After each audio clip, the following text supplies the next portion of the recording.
Muy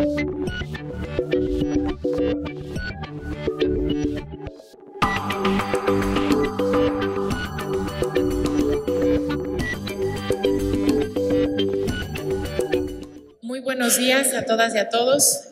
Vamos a dar inicio a esta primera mesa del último día del Congreso Iberoamericano de Derecho Constitucional y tengo pues el honor de presentar a los integrantes que van a estar compartiendo con nosotros sus reflexiones en torno al aniversario, al centenario de la Constitución mexicana.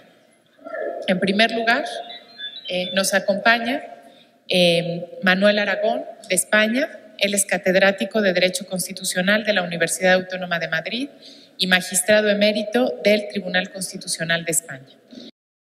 Que es de México, es senadora de la República. Está también participando en esta mesa Sergio López Ayón, igualmente de México, quien es director general del Centro de Investigación y Docencia Económica, el CIDE. Y finalmente se incorporará con nosotros en unos momentos Roberto Gil, quien es senador de la República también. De tal manera que, sin más preámbulo, cedemos el uso de la palabra al doctor Manuel Aragón. Mi agradecimiento por dos motivos. Uno, por haber sido invitado a este congreso, lo que me da la oportunidad, muy bien, que me da la oportunidad de celebrar de nuevo, porque ya lo hice en Querétaro, y aquí hay una de las personas que estuvo con nosotros allí, lo hicimos en Querétaro en el 75 aniversario, y ahora puedo también celebrar el centenario de la Constitución mexicana. Y la otra es por la honra que significa para mí estar en una mesa con tan distinguidos colegas. Cuando me preguntaron los organizadores del Congreso el tema que yo quería resaltar de la Constitución de Querétaro, les dije que pensaba hablar de la Constitución de 1917 y el Estado social. Pero voy a hacer una salvedad. Sobre esto se ha escrito y se ha dicho muchísimo. No tiene sentido que yo venga ahora a continuar recordando lugares comunes. De manera que lo que voy a pretender en el breve tiempo, me parece que de 15 minutos que tengo, sin perjuicio de que la ponencia escrita ya y haré, si se publica, pues ya podrán ustedes conocer con mayor detalle mis consideraciones. Voy a plantear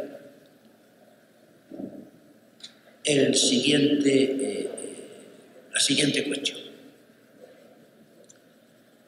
¿Cómo podemos indagar si hoy los principios sociales de la Constitución de 1917 se han cumplido y de qué forma en el México actual? Porque la Constitución de 1917 es cierto que es el primer texto constitucional que contiene prescripciones propias de lo que después llamaríamos Estado social. No contiene la regulación completa del Estado social. Eso es obvio, eso será algo que se producirá mucho después, pero sí la semilla, planta la semilla de lo que vamos a llamar después Estado social. Contiene, digamos, por primera vez en un texto constitucional, determinadas reglas y principios propios del que se ha llamado constitucionalismo social. Que todos he conocido, que están en sus artículos 3, 27 y 143. No voy a extenderme sobre el contenido de este precepto que todos ustedes conocen de sobra. No obstante, no es el primer texto normativo que contiene disposiciones referidas a la protección social en algún ámbito. En el propio México se habían citado algunas disposiciones previas a la Constitución del 17, en algún sector. En Europa No basta recordar el caso más paradigmático, las medidas adoptadas por el canciller Bismarck en la Alemania de finales del siglo XIX. Pero sí es la primera Constitución que toma ese rumbo.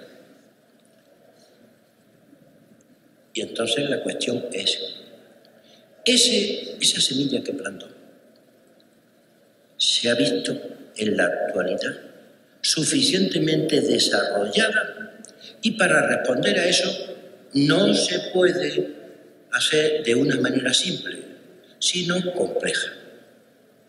Si nos atenemos al texto de la Constitución actual, nadie puede negar que después de las sucesivas, múltiples, centenares de reformas de que ha sido objeto, oída desde 2011, pero hasta hoy, el texto de la Constitución mexicana hoy contiene prescripciones similares e incluso en mayor número y grado de las que contienen hoy las constituciones españolas y otras más que sí denominan ya y establecen un Estado social.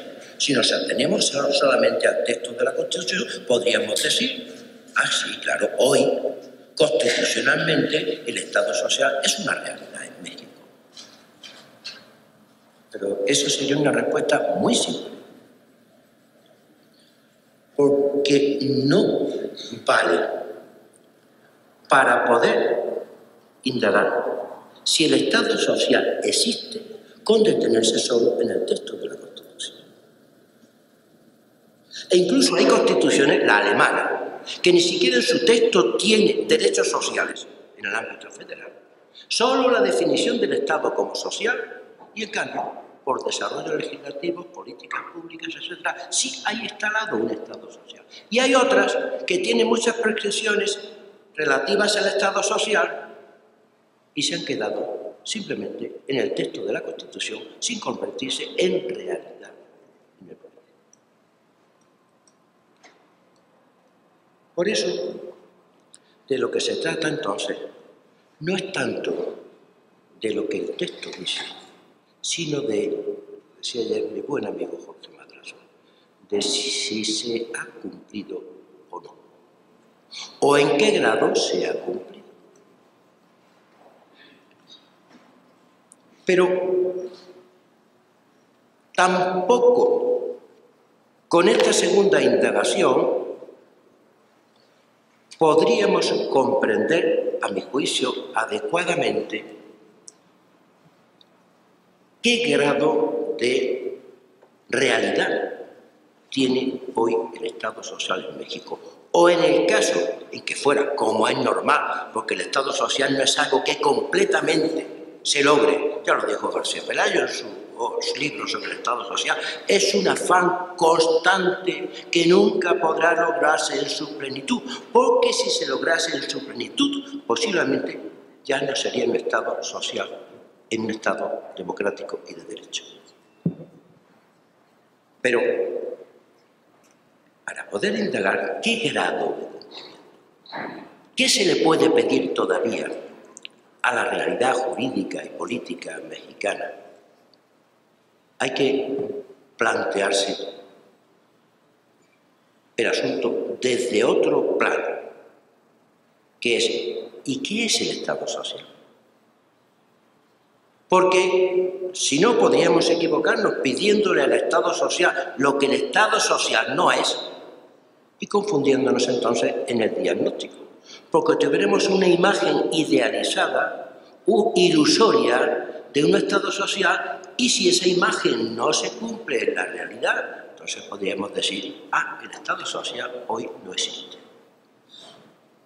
Por eso, para poder llegar no ya a una conclusión, a una aproximación acerca de en qué grado el Estado social se ve hoy reflejado en la realidad política y jurídica mexicana, tenemos que recordar que esto no es nada nuevo.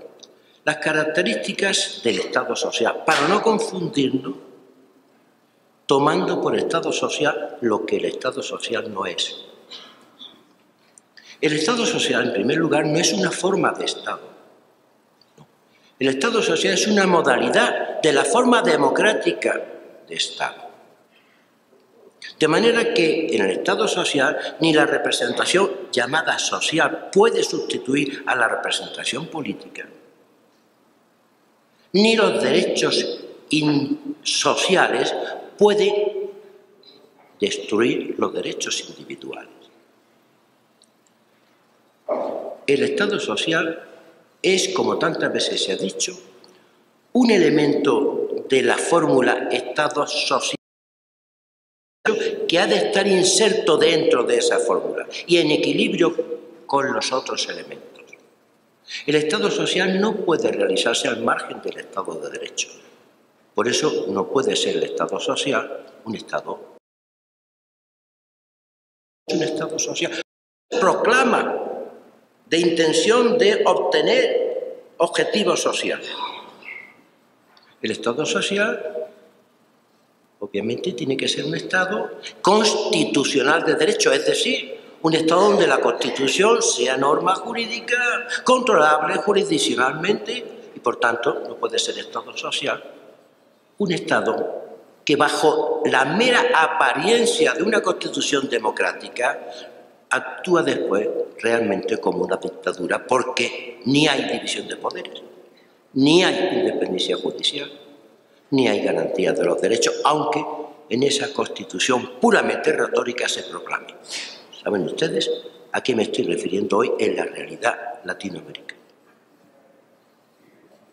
El Estado social tampoco es un Estado donde el poder público planifique imperativamente la economía. El Estado social ha de convivir con la economía de mercado, con la libertad de mercado.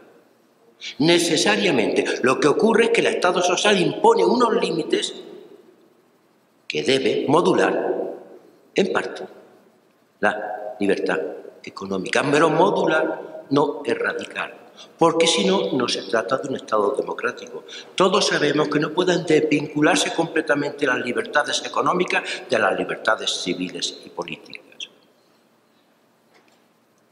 Y en consecuencia, el Estado social puede ser un Estado intervencionista, donde la libre iniciativa económica privada confluya con una iniciativa pública en la economía, pero no un Estado donde esté negada la libertad económica. Eso no es un Estado democrático y, en consecuencia, eso no es un Estado social. Todos sabemos que ha podido haber mercado sin democracia, nunca democracia sin mercado.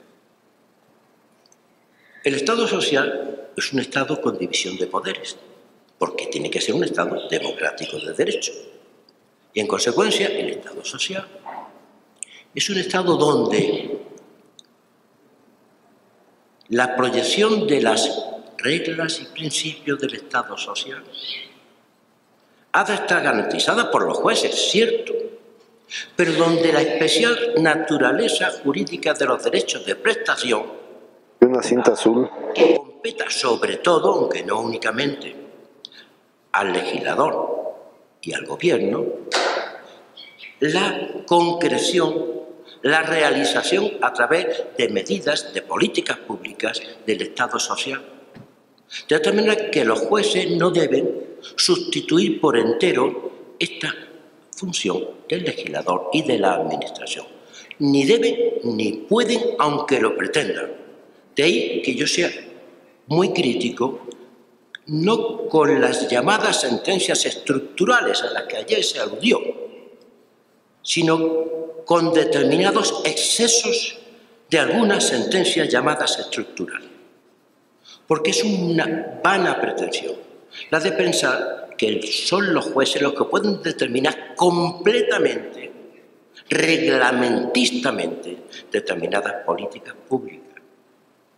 Entre otras cosas porque el Estado social no solamente tiene una relación con la economía de la manera que les he dicho, sino que tiene una necesidad ineludible de que la capacidad del Estado para proveer la satisfacción de necesidades de los sectores más desfavorecidos se hace con cargo a los presupuestos.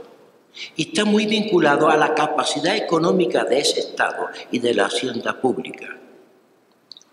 consecuencia, claro que los jueces tienen que proteger los derechos sociales, pero lo que no pueden es sustituir enteramente ni al legislador ni al Poder Ejecutivo en la conversión en realidad de concretas y reglamentadas políticas públicas. El papel de la administración es fundamental en el Estado social.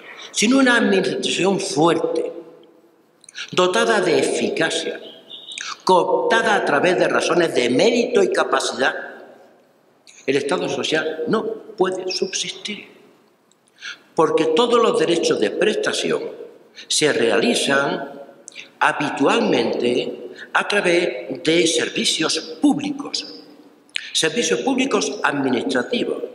Tanto es así que a veces se ha dicho que el Estado social es un Estado de derecho administrativo. Exageradamente, porque el principio de reserva de la ley no queda suspendido en el llamado a concretar los derechos sociales a través de la ley, pero es la administración a realizar concretamente todas las políticas públicas, a establecer aparatos administrativos para servirlas y a dotar económicamente de dinero a esas actividades. Administración bien organizada, administración fuerte. Poder judicial vigilante, pero sabiendo que tiene límites en su actuación. Poder legislativo capaz de ir concretando los derechos y posibilidades económicas. Sin ciertas posibilidades económicas, sin cierto grado de desarrollo económico, es prácticamente imposible que el Estado social pueda existir. Si partimos de esas premisas, efectivamente podemos plantearnos, ahora sí, ¿cuánto de Estado social hoy hay en México, al margen de que esté constitucionalmente muy dimensionado, incluso inflacionado? Yo no voy a contestar a esta última pregunta. Sería una insensatez por mi parte, porque el asunto además es mucho más complejo. No porque no me considere habilitado para opinar sobre México. Llevo muchos años, lo sabe Jorge Madrazo y lo saben otros, viniendo aquí sintiendo esta tierra casi como propia. No, sino porque sería realmente una simpleza. Pero para hacer el diagnóstico hay que tener en cuenta todo lo que les digo y no pedirle al Estado social lo que el Estado social no puede dar, ni olvidarnos de la situación económica de cada tiempo y cada lugar. Y eso sí, a partir de ahí podemos ser críticos. No sé, pues, pese a todo, hay tales faltas, pero con una, y ya termino, con una conciencia clara de que el Estado social no es algo que pueda conseguirse plenamente, es siempre un proceso, lo dijo muy bien García Pelayo, es un proceso de conquista que poco a poco, con retrocesos y con avances, con situaciones en cada momento propias de las circunstancias, se va, pero es un proceso que debe siempre ser continuado.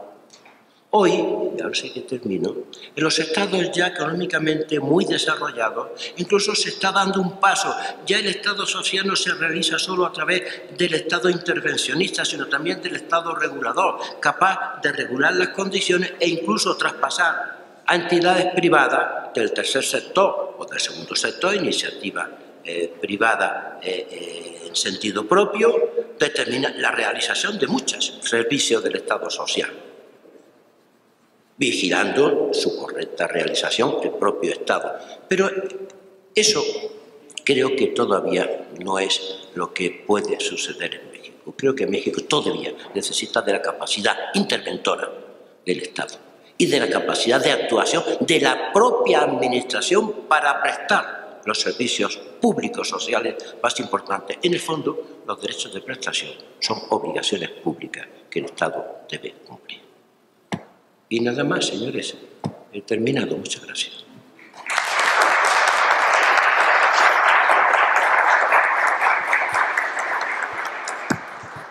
Muchísimas gracias por su intervención al doctor Manuel Aragón. No cabe duda que pues pone precisamente el acento en uno de los puntos más importantes de la reflexión constitucional a 100 años de la aprobación de nuestra Constitución, que es el tema de qué tanto estos derechos sociales, respecto de los cuales la Constitución mexicana fue pionera, pues se han transformado en realidad para las y los mexicanos, y también cómo debemos entender a la luz pues, del debate constitucional contemporáneo estos derechos sociales. Muchísimas gracias, doctor.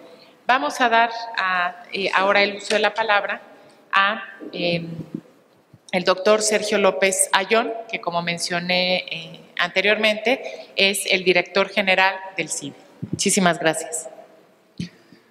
Gracias, Mónica.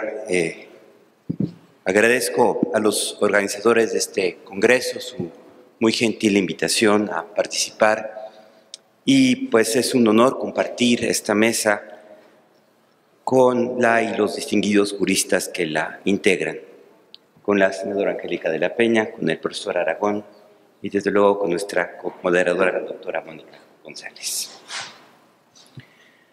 Comienzo por señalar que los festejos de la Constitución, del centenario de la Constitución, coinciden con momentos de cambio social profundo, que apenas comenzamos a entender. La crisis global que vivimos es el resultado de un severo deterioro de los modelos de desarrollo económico y de representación política en el mundo occidental. A pesar de avances muy significativos en diversos campos, salud, educación, infraestructura, las promesas de bienestar y desarrollo del modelo de la posguerra solo llegaron para algunos. Ampliamos el número, alcance y contenido de los derechos fundamentales, pero estos difícilmente se materializaron. Generamos sociedades fragmentadas con grandes espacios de pobreza y marginación. Con el tiempo, se fue abriendo una brecha cada vez mayor entre las clases políticas y las sociedades que decían representar. El desencanto de la política alcanzó a los estadounidenses, pero también a los europeos y a nosotros, los latinoamericanos. En suma, estamos viviendo un cambio de época que anuncia un entorno diferente para México y el mundo, y que pone en entredicho muchas de las certezas que constituían los pilares fundacionales de nuestra Constitución. Celebramos un texto simbrado por una realidad que desafía sus promesas y que agota muchas de sus certezas. Deberíamos comenzar por preguntarnos qué puede significar la Constitución y su centenario para las y los ciudadanos de este país, cuyas fronteras, por cierto, se extienden más allá del territorio tradicional. La tercera encuesta de cultura constitucional de nuestro Instituto de Investigaciones Jurídicas muestra una realidad que inquieta. Por un lado, confirma una tendencia que ya conocíamos. El 91% de los mexicanos declara conocer poco o nada a la Constitución.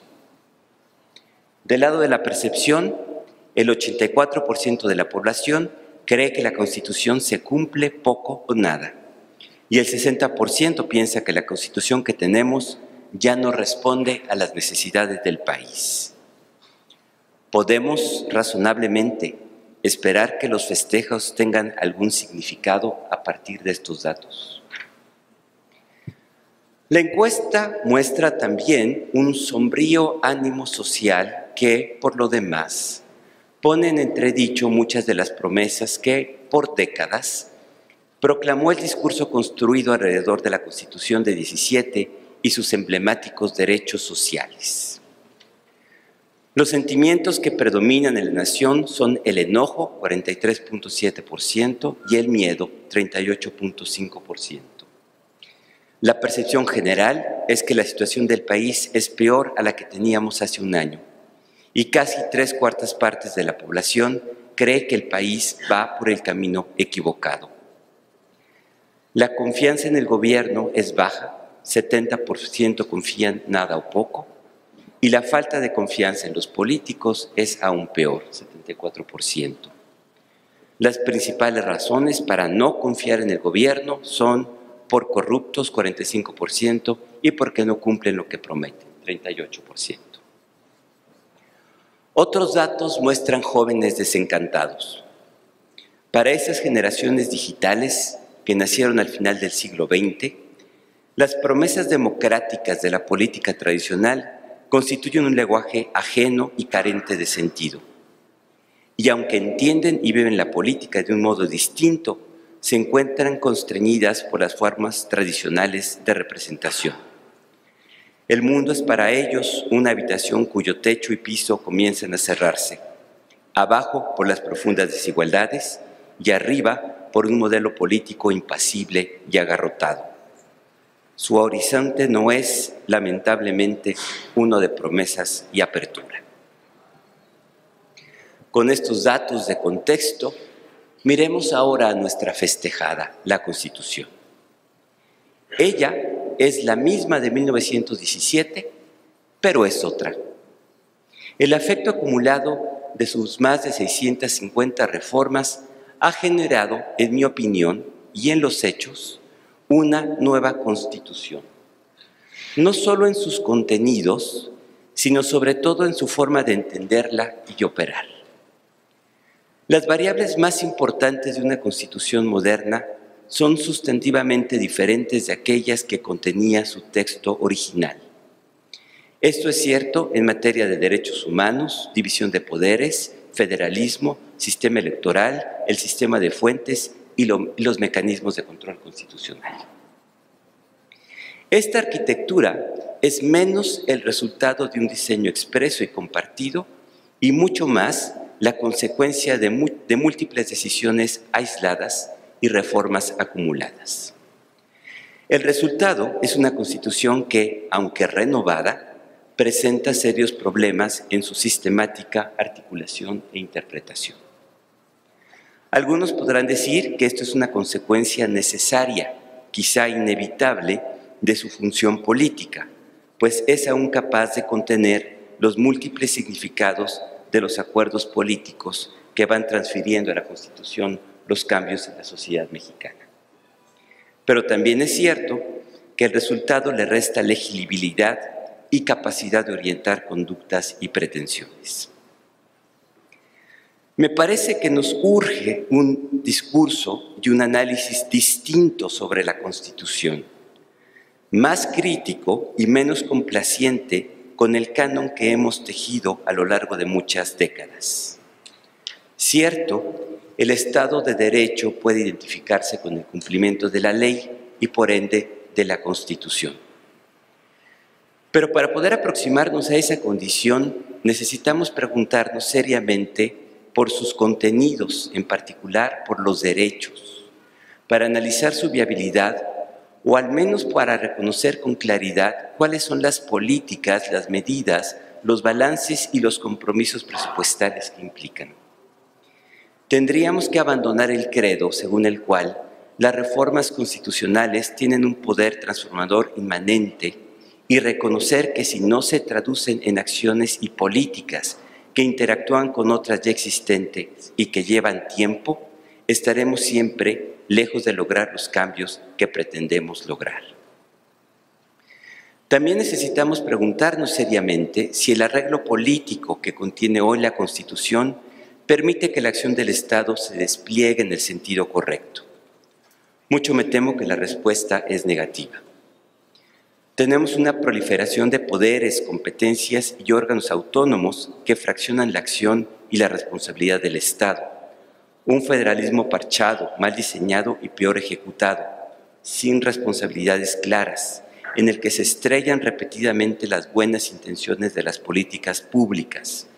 Un sistema de partidos costoso que preserva privilegios y elude responsabilidades.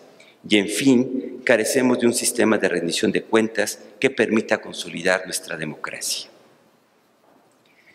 Si nos empecinamos en una celebración que se limite a cantar loas al pasado sin mirar los retos del futuro, nos equivocaremos gravemente.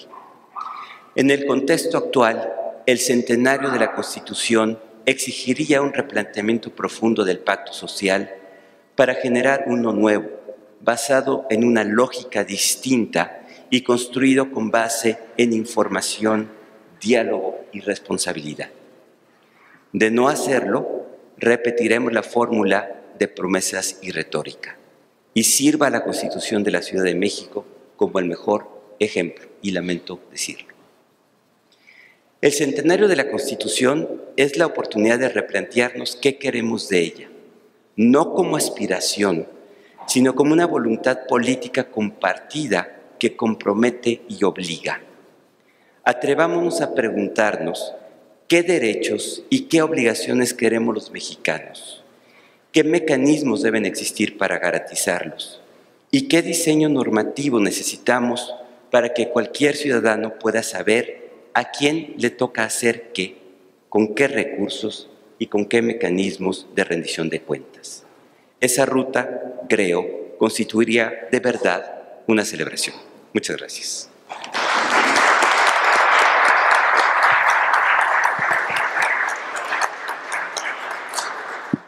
Pues muchas gracias al doctor Sergio López Ayllón por estas interesantísimas reflexiones, pues que desde luego nos obligan también a pensar en la Constitución como este pacto social en torno al cual debe la sociedad organizarse, este acuerdo político que organiza al Estado y que pues desde luego después de 100 años y un número muy importante de reformas constitucionales, pues parece que es complejo que esto pues refleje efectivamente un consenso social por la gran cantidad de elementos que se han incorporado a la Constitución y que la vuelven difícilmente legible y difícilmente también sistematizable, que reflejan desde luego también ahí inconsistencias.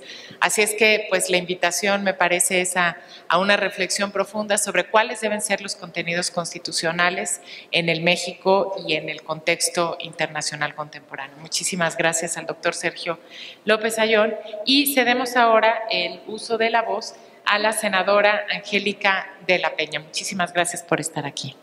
Muchas gracias. Bueno, muchas gracias por la invitación y, por supuesto, me siento muy honrada de estar en esta mesa, tanto con el doctor Aragón, que nos volvemos a encontrar, y, por supuesto, escuchar al doctor López Ayllón, que siempre es un lujo escucharle y referir el trabajo de las distintas encuestas que realizan desde el CIDE, por supuesto que son muy importantes en cualquier análisis político que se pretenda hacer serio. La conducción de Mónica González Contró, también me siento muy honrada de estar con ella nuevamente. Tenemos varias hazañas en las que hemos estado juntas. Por cierto, alguna tiene que ver con una reforma constitucional. Yo estaba pensando, al escuchar a quienes me antecedieron en la palabra, sus reflexiones y la forma como aterriza cruenta, si me permiten decirlo de alguna manera, de Sergio, y que yo creo que es necesario retomarla. Me vienen a la cabeza dos cosas. La Constitución dice es sus 100 años mérito para un festejo o para su conmemoración. Yo me inclino por lo segundo. Me parece que en México parte de los problemas que tenemos, que son características de la política, es buscar siempre hacer de cualquier fecha o de cualquier acto un asunto festivo en un México en donde francamente no tendríamos mucho que festejar, más bien de preocuparnos por la situación en la que se encuentra el país. Y la otra cuestión es la Constitución del 17, que por cierto tuvo como referencia la del 57. Hoy podríamos decir que efectivamente la del 17 dista mucho de ser la original por todos los cambios. Pero ¿cuándo han sido los cambios más importantes y trascendentales de nuestra Constitución? Pues justamente cuando el presidente de la República deja de ser él, con mayúsculas, legislador. Cuando viene una transición a la democracia que todavía ni siquiera consolidamos, seguimos pendientes en esa transición, aún a pesar del cambio del gobierno federal en el 2000, no se logra la transición y hoy tenemos una crisis respecto de esa exigencia para lograr concretar esa transición. No tenerla, sino lograr concretar el camino hacia su transición. Y por supuesto que México tiene que estar englobado en el planeta y no es que tenga que ser una justificación lo que pasa en el mundo, pero no estamos ciertamente preparados para poder entender y poder salir adelante de lo que acontece en el mundo. Y los 229 más o menos decretos que ha sufrido, de reforma que ha sufrido la Constitución, la mayoría han sido, curiosamente, a partir del 97. Cuando la Cámara de Diputados pierde, en este caso el PRI, la mayoría, ya no digamos calificada, sino la mayoría absoluta. Y empieza a haber una presencia más importante de partidos de oposición al PRI. Ahí es donde vienen cambios importantes. Yo recuerdo, porque formé parte de esa legislatura, la del 97 al 2000, que desde entonces había una intención de modificar e incorporar la Constitución, por ejemplo, la materia de derechos humanos. Y no se logra sino hasta el 2011. Es decir, hay un camino largo que lleva al Congreso de la Unión, finalmente al Congreso Permanente, a modificar la Constitución en esta exigencia, no de los partidos políticos, hay que decirlo con toda claridad, ni de los grupos parlamentarios que integraban el Congreso, sino la exigencia desde la sociedad de que quedara en la Constitución estos preceptos para que nuestra Constitución realmente avanzara al reconocimiento no solamente de las garantías individuales, sino de los derechos humanos. No hay manera de quitarle mérito a muchas de estas reformas. Ciertamente, cuando discutimos por qué esta tendencia de modificar el artículo 73 para dotarse de la facultad del Congreso de la Unión en ciertas materias que tienen que ser vistas de manera coadyuvante y corresponsable en los tres órdenes de gobierno, pero definidas en una ley constitucional, una ley general que pueda orientar a los ámbitos locales y federal en cómo responder a ciertas exigencias de la sociedad, ha sido inevitable por un déficit que tenemos en el ámbito local y me parece que eso es algo que tenemos que reconocer. La discusión que tuvimos hace poco para reformar, por ejemplo, la ley de atención a víctimas, parte de la discusión que teníamos en la mesa para poder resolver los reclamos justamente estaban en una presión de las víctimas de los ámbitos locales que estaban esperando que los congresos locales tuvieran una ley en esta materia, pero sobre todo que tuvieran el fondo para lograr resarcir la crisis tanto de violaciones de derechos humanos o por ser víctimas también de delitos. Y los estados simplemente, a pesar de puntos de acuerdo, de excitativas, de presiones, no lo han hecho, ni tienen, si me permiten decir, intención de hacerlo. ¿Qué fue lo que decidimos? A ver, federalizar el problema, el delito. Aún hay un fondo muy grande a nivel federal, se tiene condiciones de atenderlo. No, aquí diseñamos una modalidad distinta respecto de cómo hemos resuelto otros problemas como tortura o desaparición forzada o secuestro, trata, etcétera, etcétera, o justicia para adolescentes, etcétera. No, aquí lo que hicimos fue determinar que el Fondo Federal atiende a las víctimas de las entidades federativas, pero Hacienda se lo cobra a la entidad federativa. Una modalidad distinta. A ver, ¿tiene importancia mencionar esto? Tiene importancia porque de repente en el Congreso o en las cámaras, cuando trabajan en serio, trabajan precisamente atendiendo y discutiendo y dirimiendo este tipo de problemas, que son problemas sociales que requieren una urgente resolución. Esa parte a veces no legitima como debiese ser el trabajo del Parlamento, no, porque efectivamente las otras cuestiones que han sido perfectamente señaladas a partir de los estudios y las encuestas que nos acaba de mencionar ahorita Sergio, son mucho más fuertes y tienen mucho más impacto, porque en la realidad efectivamente las personas de carne y hueso no ven los méritos de los cambios constitucionales o de tener una carta magna o que esto se refleje en su cotidianidad. Ese es el problema que tenemos en México. Pero a esto a uno también a un estigma que ya está también muy inscrito en las personas en el sentido, no, esa ley es muy buena, pero no es buena para México, quizás para Suiza, Noruega, pero no para México. Es decir, hay una especie de minusvalía que tiene una razón de ser, también responsabilidad del Estado, que todavía, insisto, en esta transición a la democracia no hemos logrado remontar. Y entonces el problema que enfrentamos a 100 años de la Constitución del 17 es que nuestra Constitución no es esa carta magna estructural como la columna vertebral de nuestro país que pueda garantizar el objeto de su creación y que está y se ve intrínsecamente en cada uno de sus 136 artículos. De tal manera que ¿ha sido importante revisar la Constitución? Sí, por una exigencia social de la forma, más como está escrita en nuestra Constitución, de lograr atender los reclamos también de la sociedad. Otros efectivamente, tienen un contenido político de quien está al frente y requiere esas reformas para sus propósitos, de su programa, de su propuesta, de lo que piensan.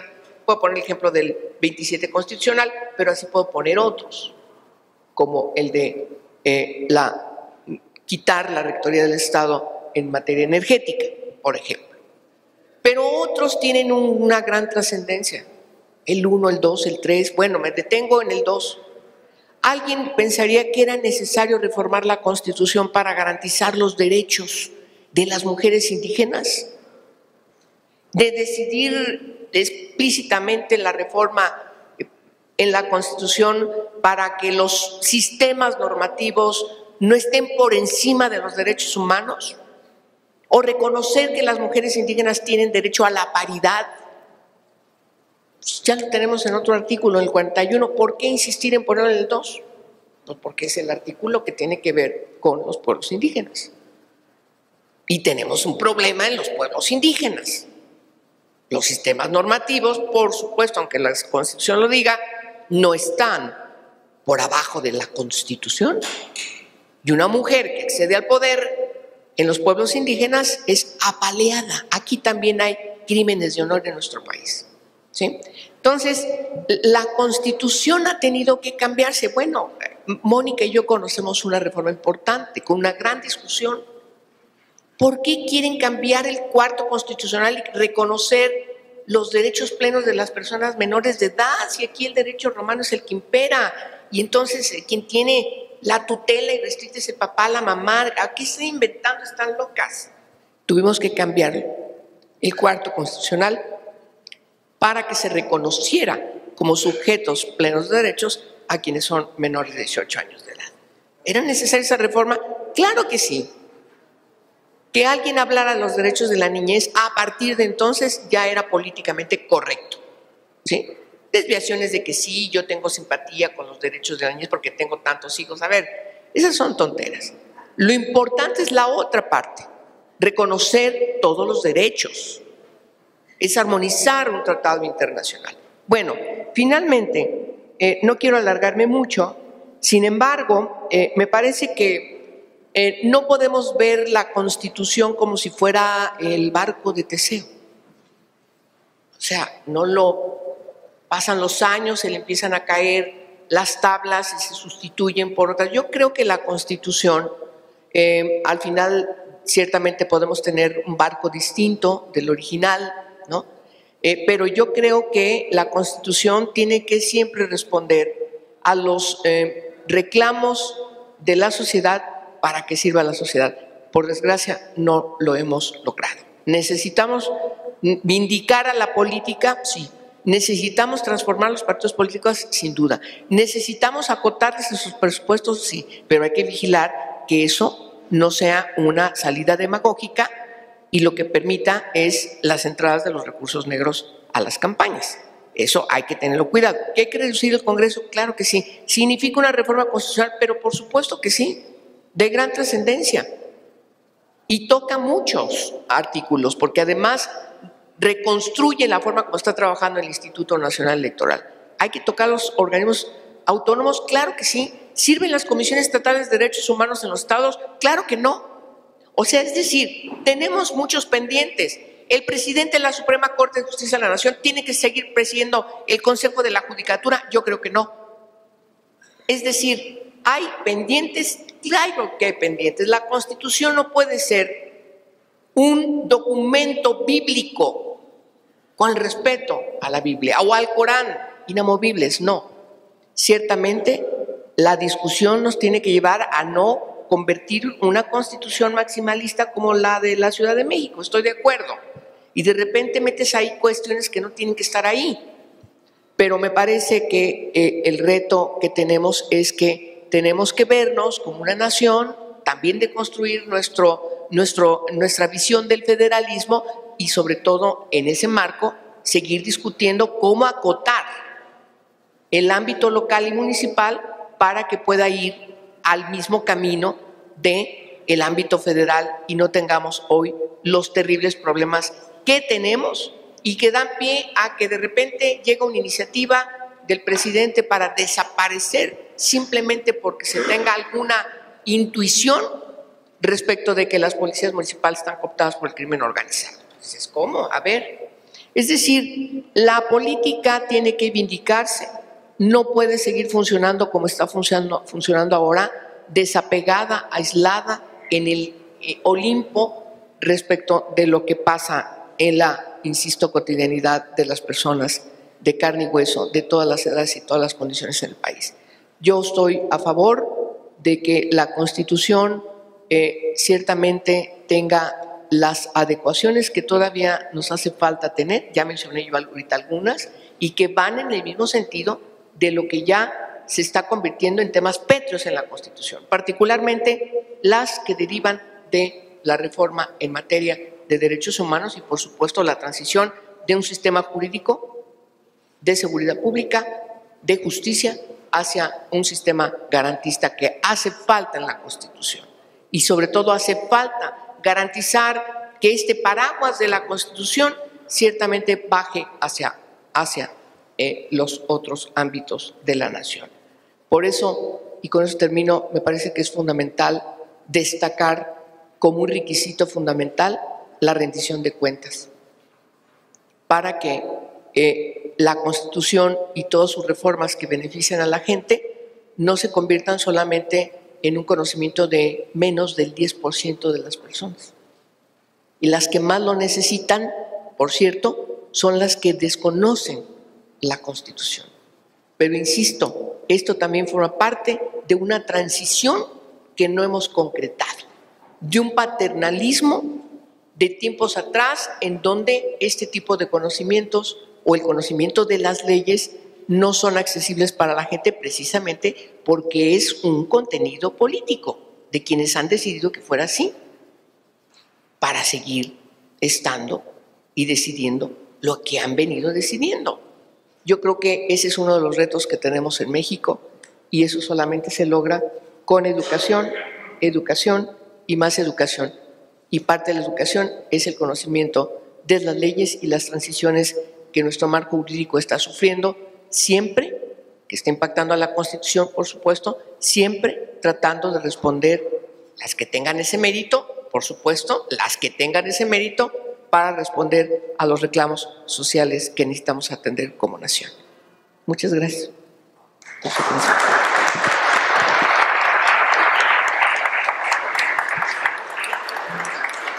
Pues muchísimas gracias a la senadora Angélica de la Peña, efectivamente compañera de muchas batallas.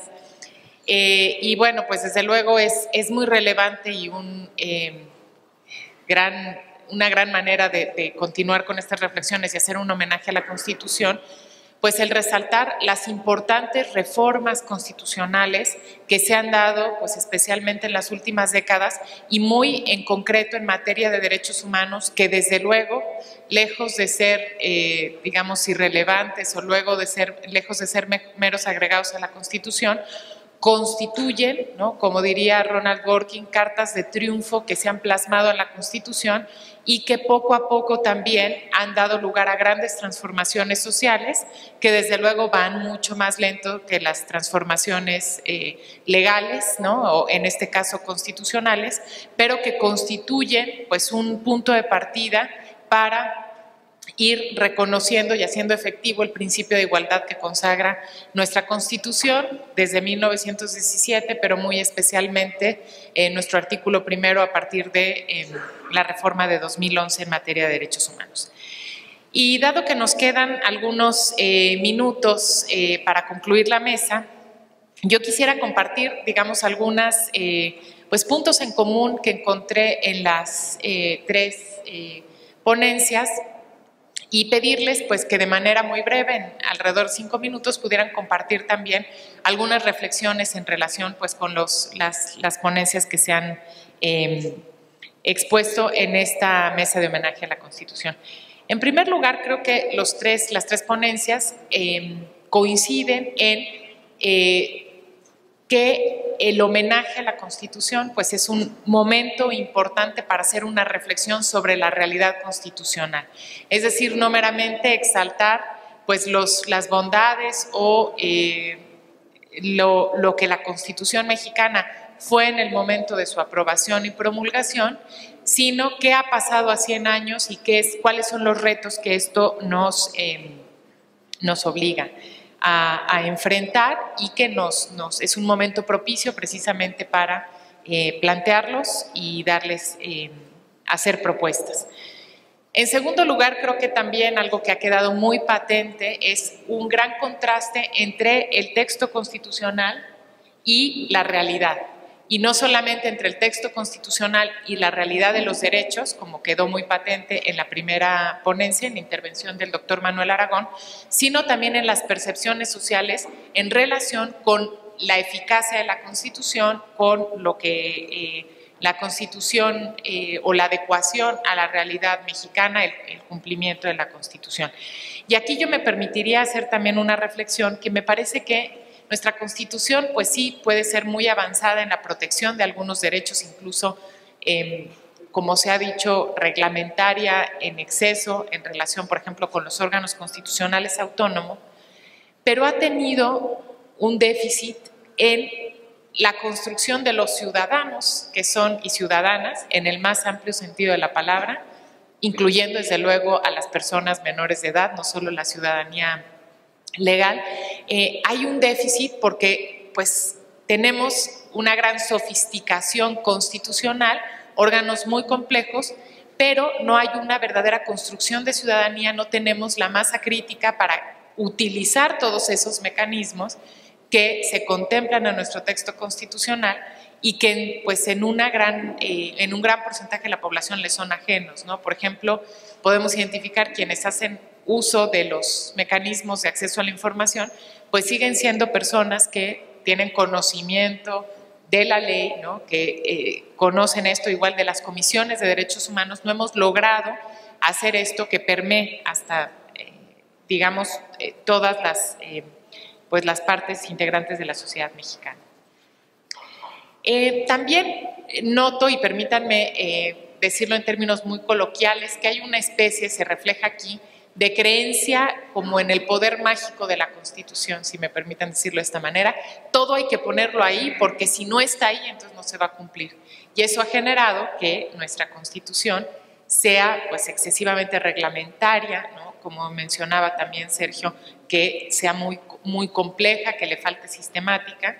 Y esto creo que deriva de una gran cultura de la desconfianza que tenemos en México, que si no está plasmado en la Constitución, no se va a cumplir. Entonces, si no tenemos los requisitos específicos que debe cumplir una persona para ser titular de un órgano constitucional autónomo, entonces no hay forma de que se cumpla. Y esto también es un problema porque pues una sociedad no puede estar construida en la desconfianza. Y finalmente, pues que estamos hablando de procesos inconclusos, y aquí me parece que hubo una reflexión muy profunda en estos procesos, yo muy claramente dibujados, un proceso inconcluso en relación con el cumplimiento de los derechos sociales, como decía el doctor Manuel Aragón, en el cumplimiento de la Constitución, en la cultura de la legalidad, como nos reflejaba muy bien el doctor Sergio López Ayllón, y un proceso inconcluso en la democracia y en el cumplimiento e incluso reconocimiento de los derechos humanos que nos compartía la senadora Angélica de la Peña. Entonces, pues son estas reflexiones y yo preguntaría, bueno, ¿qué tanto realmente la Constitución refleja el consenso social en relación con ciertos temas? ¿Cómo resolvemos también estos temas en, por ejemplo, los derechos de las minorías y los consensos sociales? En fin, son simplemente algunas reflexiones para detonar pues una intervención y aprovechar pues el tiempo que nos queda y a los extraordinarios ponentes que tenemos hoy el día en esta primera mesa de homenaje a la Constitución. Si quiere, pues en el mismo orden en el que fueron las intervenciones. Bueno, por no repetir lo que ya he dicho, solo a propósito de lo que nos ha planteado nuestra presidente, moderadora, creo que es más correcto presidente, pero bueno, yo creo que sí, yo creo que la señora presidente, pero bueno, ya lo hablaremos. Bueno, viene el caso. Creo que a veces, por un afán de igualdad, que siempre es legítimo y que debe orientar, por supuesto, en mi caso clarísimo, por la trayectoria que he tenido, tanto que en un afán de igualdad podemos contribuir, no es este caso, a que lo que se fomente sea la desigualdad. Por ejemplo, la profesión de notario público.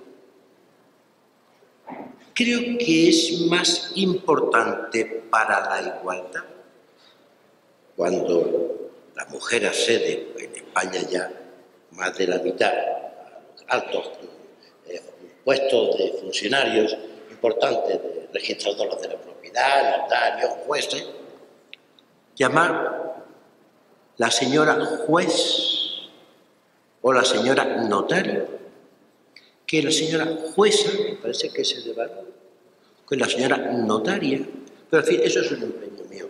Sobre todo en pro de la igualdad, yo soy un decidido partidario, obviamente, de la igualdad, y creo que he dado muestras de ello, incluso en mi trayectoria como magistrado constitucional. Pero bueno, eso no nos llevaría. Vamos al Estado social, tiene que ver con esto, pero vamos al Estado social. Yo insistía mucho, perdonen que vuelva a insistir, en que no debemos confundir el Estado social con lo que no es y, por tanto, no pedirle al Estado social lo que el Estado social no puede dar. Porque si no podemos caer en la melancolía cuando perseguimos un imposible. Dicho eso, es cierto que hay que exigir constantemente que el Estado social se desarrolle, porque el objetivo del Estado social es la igualdad, sin erradicar la libertad. Pero la igualdad, y es una lucha constante, es una tarea continua. Y es una tarea continua no solamente por razones altruistas, sino también por razones egoístas. Es decir, el Estado social dota de una mayor legitimidad al Estado democrático porque integra más a los ciudadanos. En ese sentido, tiene un beneficio de legitimación. En ese sentido podemos hablar también de que el altruismo es una condición necesaria. Pero no es solo eso, es que para que el Estado sea eficaz, para que el Estado pueda convertir ese afán de legitimación en una realidad, se necesita un Estado que tenga suficientes medios materiales y personales, organizativos y económicos, y entonces entra ya la administración, sobre todo el poder ejecutivo, para hacerlo realidad. Al final, lo ético es útil.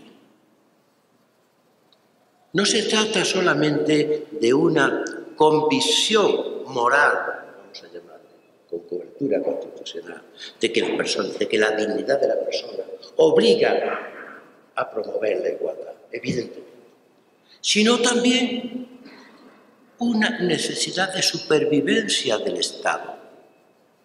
Lo ético es útil, porque si no, el Estado democrático, que a diferencia de otro tipo de Estado dictatorial, etc., se basa en el convencimiento de los ciudadanos, puede perder su base de legitimación y, por tanto, su capacidad de supervivencia. Hoy todo Estado democrático es o tiene que ser Estado social, en un grado mayor o menor, porque el problema del Estado social hoy, cuando se habla de que el Estado social está en crisis, no es de Estado social o no Estado social, sino de más o menos Estado social y de modos de realización del Estado social. Hay hoy a un dirigente mundial importante que parece que no se ha enterado de que hoy no puede haber Estado democrático que no sea al mismo tiempo, en un cierto grado, en los países, dentro de su desarrollo, Estado social, que integre disolviendo la desigualdad. Porque eso no es solo una exigencia axiológica, normativizada en la Constitución, sino una medida necesaria de protección del propio Estado frente a su disolución. Y eso es lo que yo quería decir. Nada más. Pues muchísimas gracias. Muchas gracias al doctor Manuel Aragón por sus reflexiones. Doctor López Ayllón. Gracias, Mónica. Muy brevemente, quizás para matizar un poco lo que dije, sin duda la Constitución que tenemos hoy es una Constitución que refleja todo lo que ha cambiado en la sociedad mexicana y que ha venido incorporando, para bien, una gran cantidad de instituciones, normas, derechos, que la hacen un texto rico y que ha venido, digamos, cambiando con la sociedad. A mí no me preocupa el número de reformas, al contrario, lo que estamos viendo ahí es que la dinámica política y la dinámica social están encontrando un espacio de construcción en la Constitución. Pero esto nos debe también de obligar a tratar de revisar, y es un poco el sentido de la ponencia, cómo está articulado ese sistema. Y voy a tratar de poner un ejemplo muy concreto para expresar lo que alcanzo a ver. A ver, sin duda, la reforma del artículo primero marca un punto de quiebre central en la construcción de nuestro nuevo sistema constitucional. El reconocimiento de que todos tenemos los derechos bajo el paraguas del artículo 1 y los principios que están ahí. El problema es cuando queremos materializar esos derechos. Y es la parte de la construcción institucional, es decir, por un lado tenemos los derechos muy importantes, las obligaciones, y luego tenemos las competencias, las facultades, las responsabilidades. Es esta segunda parte la que me parece está muy desarticulada. Un solo ejemplo. A nadie le cabe duda que uno de los grandes problemas de este país es la seguridad pública. Hicimos una linda reforma al 21 para decir que la seguridad pública es una responsabilidad compartida entre la Federación, el Estado y los municipios en los términos que dicta esta Constitución. Perfecto, bien. Vamos a ver cómo está repartido el sistema de competencias. Voy al 115. No, tengo los... La seguridad pública es competencia de los estados en los términos del artículo 21. ¿Sí? Y nos sorprendemos hoy que tengamos meses, años debatiendo el problema de las policías, ¿no? Y así me podría ir derecho por derecho, ¿sí? Creo que es el entramado del sistema federal de competencias el que tiene los problemas más severos. Hoy es básicamente imposible poder decir con claridad a quién le toca la responsabilidad de darle contenido material a los derechos. Por no hablar de la multiplicación de derechos, con la cual obviamente no es que estén en desacuerdo, al contrario, sino que cada derecho conlleva un conjunto de responsabilidades, de recursos, de decisiones de política pública, en las cuales entra ya la arena política. Es decir, la oferta de los diferentes partidos políticos tiene que ser cuáles son los balances y cuáles son las prioridades en el ejercicio de los recursos públicos para el cumplimiento de sus derechos. Y ahí puede haber una gran variedad de respuestas. Esa es la legibilidad a la ilegibilidad que me refiero hoy en el texto constitucional y que nos obligaría a hacer un esfuerzo. Yo no hablo de nueva constitución, hablo de hacer un esfuerzo de ir decantando estos problemas y no querer poner todo en la Constitución, sino tener confianza en que somos capaces de construir instituciones con responsabilidades claras que puedan darle contenido material a estos importantes avances que hemos tenido en la conceptualización de la igualdad de los derechos sociales desde la Constitución de 17. Hay una línea de continuidad, sí, pero también hay una línea que nos obliga a repensar el conjunto del texto constitucional para el muy complejo siglo XXI que tenemos enfrente. Gracias. Muy bien, y ahora le pediría que cerrara con un comentario final a la senadora Angélica de la Peña. Muchas gracias, Mónica. Bueno, doctor, no voy a discutir ahorita lo que dice la Real Academia no se preocupe. Española y discutir qué pasa con nuestra lengua castellana, pero yo creo que también ahí tiene que haber transición. ¿Por qué es importante visibilizar, permítame una reflexión, visibilizar a las mujeres? Y la A tiene un gran sentido, pues para que las mujeres existamos. Hay una relación de cómo pensamos con el lenguaje y hay una discriminación ancestral de las mujeres, precisamente por ser mujeres, de tal manera que es importante que existamos también en el lenguaje para existir en todo lo demás. Los eventos que observamos de Estado los últimos días, vemos un presidium de hombres, parece que no hay mujeres. No sé si lo ven, presidente con una gran cantidad de señores ahí, y las mujeres ¿dónde están? Es que no hay, claro, somos el 52% de la población y parte de los procesos que ha tenido nuestra Constitución precisamente es reconocer los derechos de todas las personas y particularmente los derechos de las mujeres, además de personas que pueden ser discriminadas por otras condiciones, pero me parece que sí puedo entender la hermenéutica en la que se mueve el lenguaje y la característica de el castellano, y no quiero entrar un poco en debate, pero sí no ver Venecia en este sentido, junto con otras mujeres y hombres, respecto de ser visibilizadas y no querer imponer el lenguaje masculino como un lenguaje neutro. Yo no creo que sea así.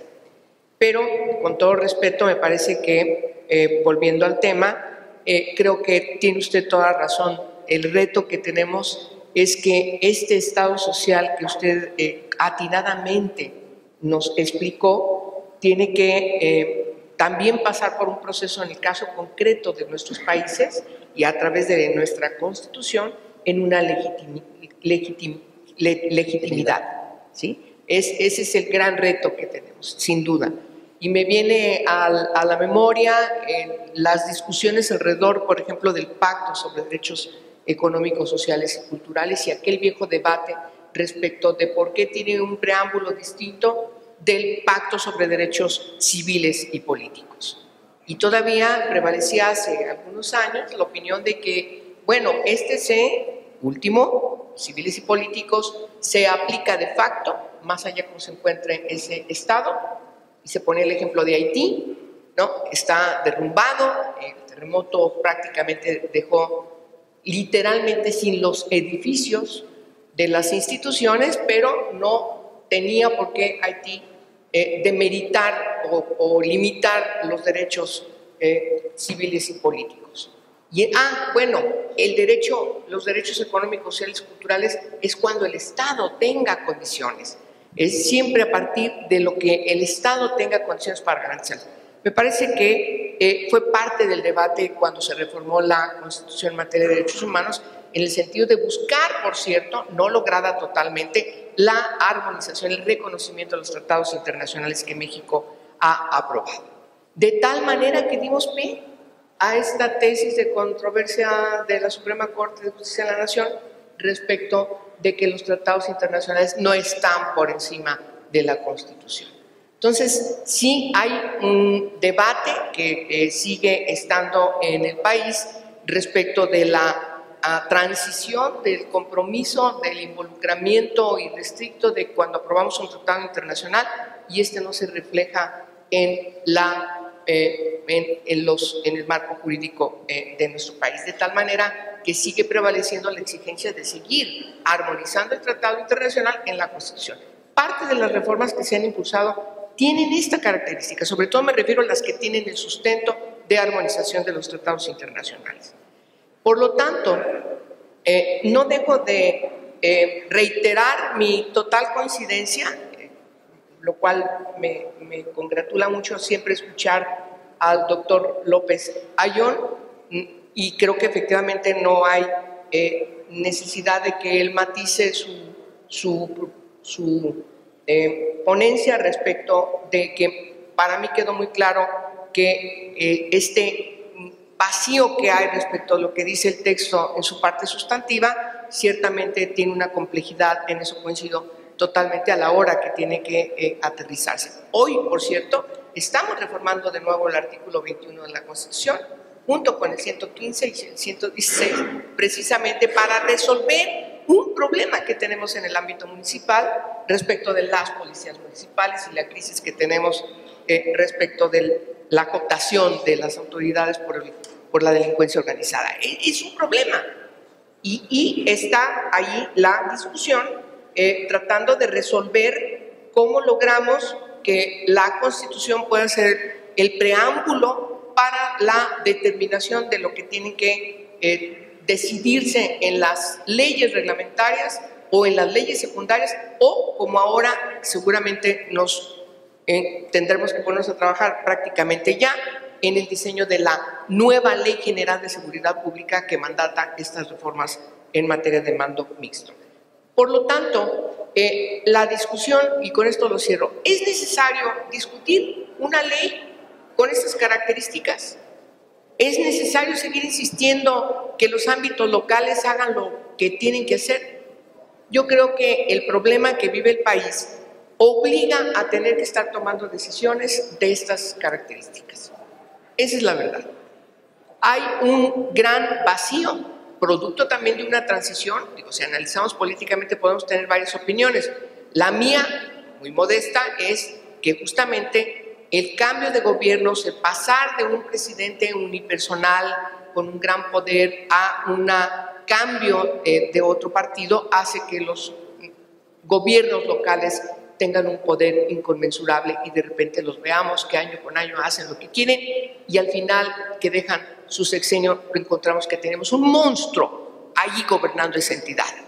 Entonces, pasamos de este gran poder unipersonal a 32 poderes unipersonales en las entidades federativas, de tal manera que ciertamente esa situación ha obligado al Congreso permanente a hacer este tipo de reformas que, por cierto, siguen trastocando la Constitución de 1917, sí, pero es la exigencia del siglo XXI, como cerró el doctor Sergio López Ayllón. De tal manera que yo creo que necesitamos seguir revisando, no excedernos, siempre se está intentando acotar a que el texto tenga lo menos posible, lo más claramente inscrito desde la técnica legislativa, pero que determine claramente lo que se pretende determinar y no tengamos que recurrir a que la Suprema Corte de Justicia de la Nación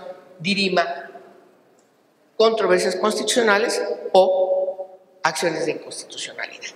Pues es cuanto, y muchas gracias por la invitación. Pues muchísimas gracias por su atención y de esta manera concluimos esta primera mesa en homenaje a la Constitución Política de los Estados Unidos Mexicanos. Les pedimos que permanezcan en sus lugares porque daremos lugar a la segunda mesa. Muchísimas gracias a nuestros 3 panelistas.